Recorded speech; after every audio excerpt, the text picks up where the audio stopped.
The brand new Datsun Redi-Go takes on its chief rivals, the Alto 800 and the Kwid. Our CNB Viewers' Choice Contest winner drives home his brand new Kwid. And we're taking the top off the Mercedes-Benz C-Class, the Cabriolet review.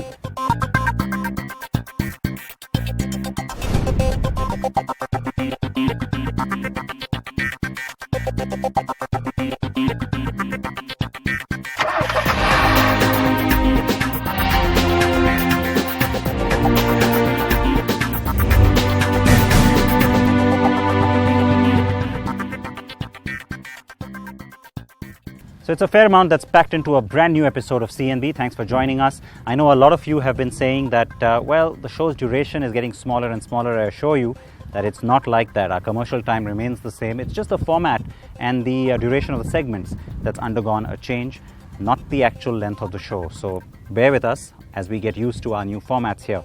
I'm Siddharth Vinayak Parthankar. Let's get started with our top story. You've seen a glimpse of those three cars. It is the most exciting space because the smaller you get, the more competitive things get in the Indian car market.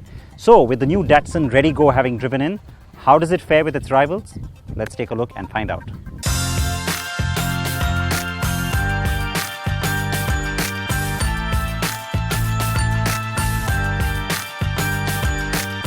This is the highest volume segment in the Indian car bazaar, and it is still clearly ruled by the mighty Maruti Suzuki Alto family. The Alto 800, which dominates the Citadel, has recently been facelifted and now offers a bit extra.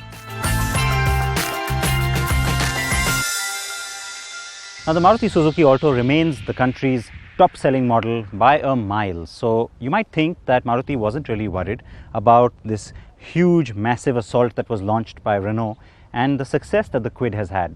But Maruti was worried, and which is why before you can go in for a generation change on the 800, on the Alto 800, there was some extra tweaking. Remember, the facelift has already happened, the big change has already happened, but there is now another change, which is fairly subtle in terms of styling. You can see that it's really this shape of the bumper that's the most prominent, different sort of looking part of the car. You have new colors. There's a very bright green and there's this reasonably bright blue. And of course here on the Kwid you can see a lot of accessorizing that's been done with the chrome, which apparently a lot of buyers are opting for. Now, in the middle of all this comes the new entrant, the car that's hoping to challenge not just the market leader, but also its own cousin.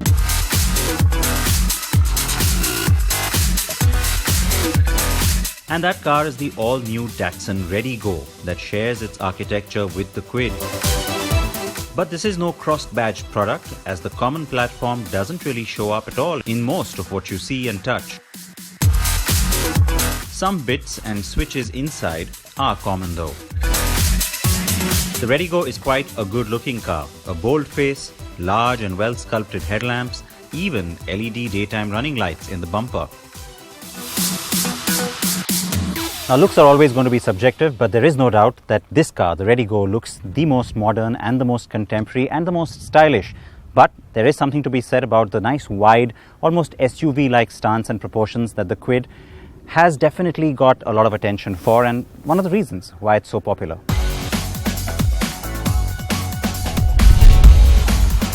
So the Kwid wins that round on practicality, while the Redi-Go trounces the other two in the beauty sweepstakes. Inside the cabin too, the Redi-Go is a lot more stylish, and that is despite the fact that it is very obviously a budget model. Seeing the body panel peeping through these very slim magazine racks on the doors, for instance, is really quite pathetic. Cost saving on some basic cladding there. The Kwid has the best sense of space and its digital cluster is funky and modern.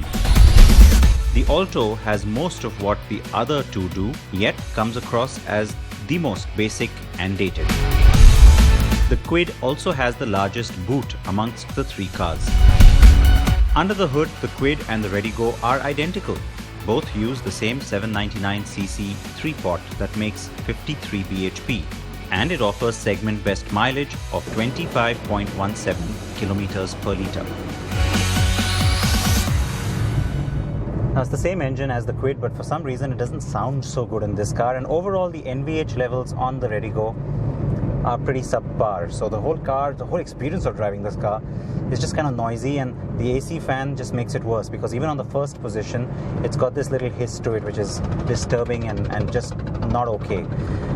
Having said that, it's a fairly efficient AC, but you also have the other advantage, which is that this is definitely the most striking, most well-designed and most stylish cabin. Plastic quality seems a little bit good too compared to the other two cars, and everything feels nice, including all the stalks and the switchgear.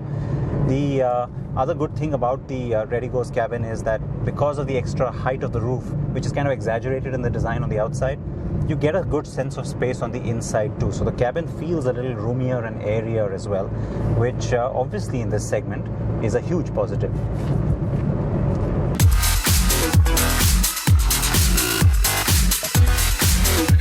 The Kwid appears to have better sound insulation between the engine bay and cabin, so the engine doesn't sound as wheezy as it does on the Redi-Go. The gear lever also has a more solid feel. The Kwid certainly feels the most ample. It's got the most substantial feel of the three cars. It feels bigger than its rivals in terms of how it drives. It feels wider and definitely handles almost superbly in comparison to the other two. The Alto now, and its trusty old 800cc engine, continues to be efficient and surprisingly fun. The gearbox feels a bit crude now though. It's almost instant. You get into this car and it's very obviously the least refined product of the three. It's got this tin can like feel to it. It comes through. You get a lot of feedback from the road, feedback that you don't want. And the steering wheel is just kind of squishy. There's too much play in it. It doesn't have a nice sort of solid tight feel to it.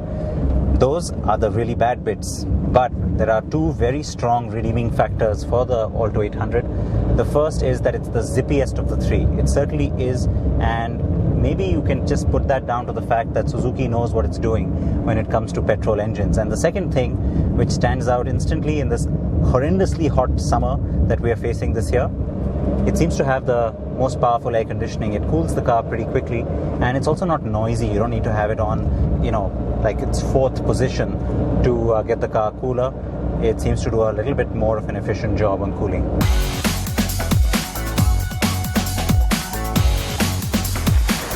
And as always, now we look at the prices too.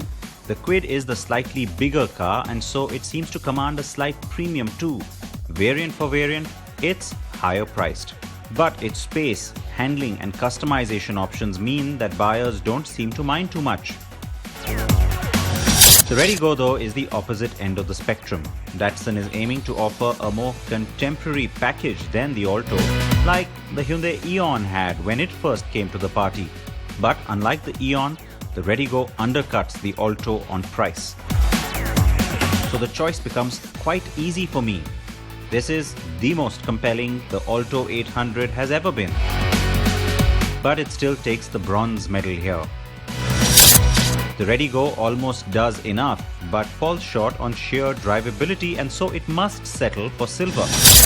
And the superior road manners and drive feel of the Kwid, despite its slightly higher prices, takes gold and takes the Renault through as the winner.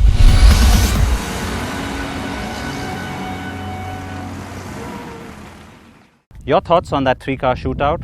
Definitely share them with me. I'd love to know what you think and how you like the look of that new Redi-Go versus the other two challengers. Now let's talk about the C-Class Cabriolet. This is a segment that's starting to open up for not just Mercedes-Benz but for most premium car makers worldwide.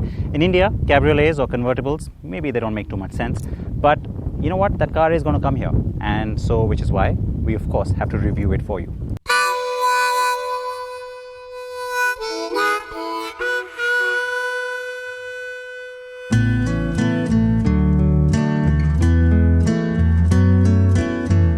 Trieste, Italy, to get behind the wheel of the latest car from Mercedes-Benz. The new C-Class Cabriolet will get 8 petrol engines and 2 diesel engines globally. In India, we're likely to get the C300, which is the 2-litre petrol, and that's the car that we have for you in this review. Now we started driving the Mercedes C300 Cabriolet from Trieste, Italy, and now we are here in the beautiful country of Slovenia. But what's not so beautiful is the weather. It's been raining cats and dogs ever since we started driving, and I haven't been able to feel the wind in my hair yet. So I'm hoping that the sun gods come out tomorrow and I'm able to experience the car better.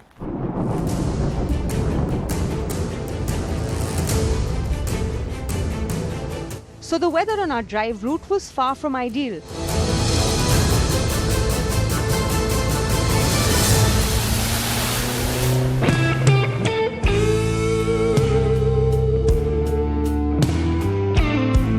The C-Class is an elegant car to begin with, and once the engineers at Stuttgart decided to take the roof off, the glam quotient went up a few notches. The lines on the body are clean and make the car look sporty. The front end is similar to the sedans, barring the grille, which makes use of chrome pins rather than the two silver slats. The redesigned bumpers are sportier. The rear is totally different with sleeker tail lamps and a shorter boot.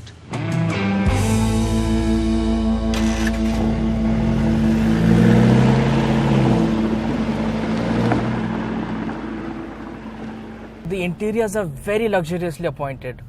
The dual tone color scheme of deep red and black stands apart, and the car in itself reeks of elegance and class.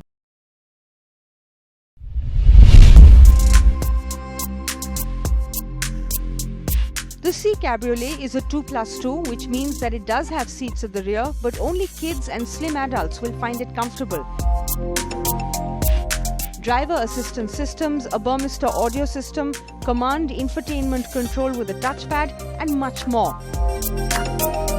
Mercedes-Benz's air cap and air scarf system ensure that you have a comfortable drive even in cold weather by deflecting the wind blast off the passenger space and blowing hot air on your neck respectively.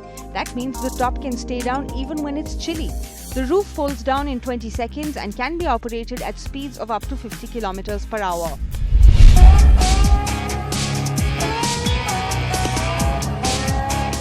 The C300 has a 2-litre 4-cylinder turbocharged motor that churns out 245 bhp at 5500 rpm and pumps out a solid 370 Nm of torque from as low as 1300 rpm through to about 4000 rpm. The 9G-tronic transmission unit makes light work of shifting through the gears, and in case you want to take the matter into your own hands by using the paddle shift. The engine has a broad mid-range and can happily cruise at triple-digit speeds without a hiccup. We might also add that the exhaust note was surprisingly delicious. And yet NVH levels are great. Even with the top down, the amount of noise creeping inside the cabin was minimal. Our test cars were fitted with the optional Airmatic suspension, and it provides an extremely balanced setup. This meant the car handled twists and bad roads with equal aplomb, something we found out on our drive across the border into the Slovenian countryside. The car has dynamic select that helps you choose from 5 driving modes suited to your needs. You can also opt for Mercedes 4MATIC all-wheel drive system or stay with the standard rear-wheel drive system on offer. Mercedes-Benz claims that the C300 can do the 0 to 100 km per hour sprint in 6.4 seconds, and it has an electronically limited top speed of 250 km to the hour. The C300 Cabriolet is a wonderful, well-rounded package that holds a lot of promise. But in a country where convertibles are not exactly popular owing to the extreme weather conditions, it will remain niche. On performance and practicality though, the C300 Cabriolet stands shoulder to shoulder with the sedan on most fronts.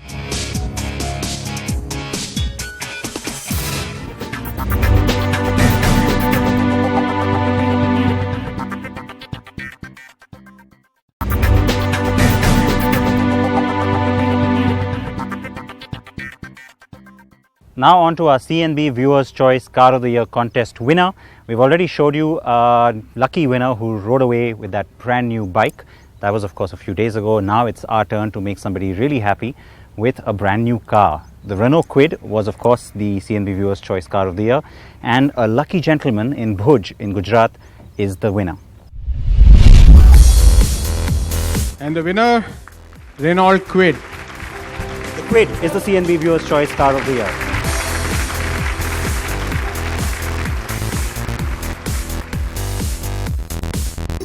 The CNB Viewers' Choice Awards for both cars and two-wheelers sees an overwhelming response every year, with viewers getting to vote for their favourite products. And our tradition also sees two lucky people getting to own the winning car and bike that they voted for. The winner is Bajaj Pulsar RS 200. We've already travelled to Bangalore a few weeks ago when CNB winner Chirag got his hands on a brand new ABS variant of the Bajaj Pulsar RS 200.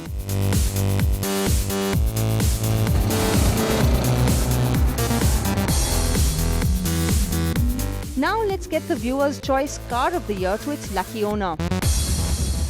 We have driven down 1200 kilometers to meet and greet the winner of CNB Awards Viewers' Choice Contest. Remember, Renault Kwid won the biggest prize, and now let's go and meet the happy family.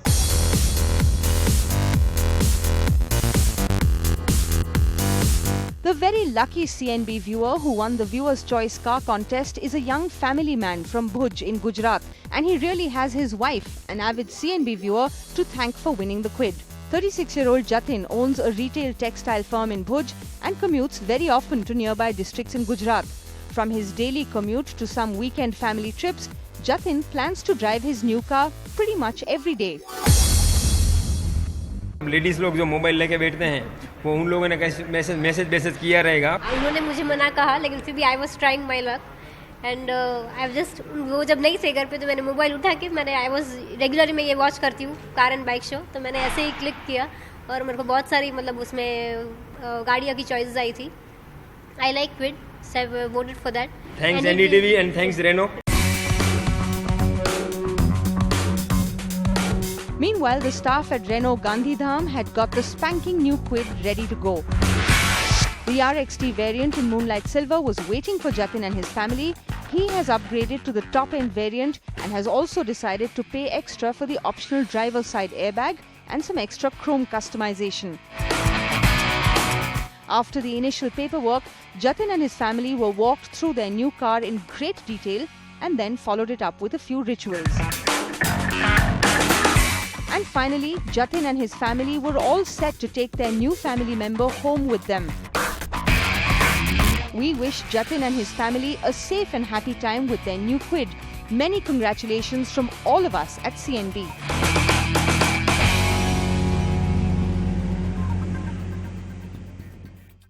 Time for us to say goodbye to you. I hope you liked today's program. Please keep your reactions and your thoughts coming to our Facebook page or indeed on Twitter. I will see you on the program next week. Please wear your seatbelts. Please wear your helmets.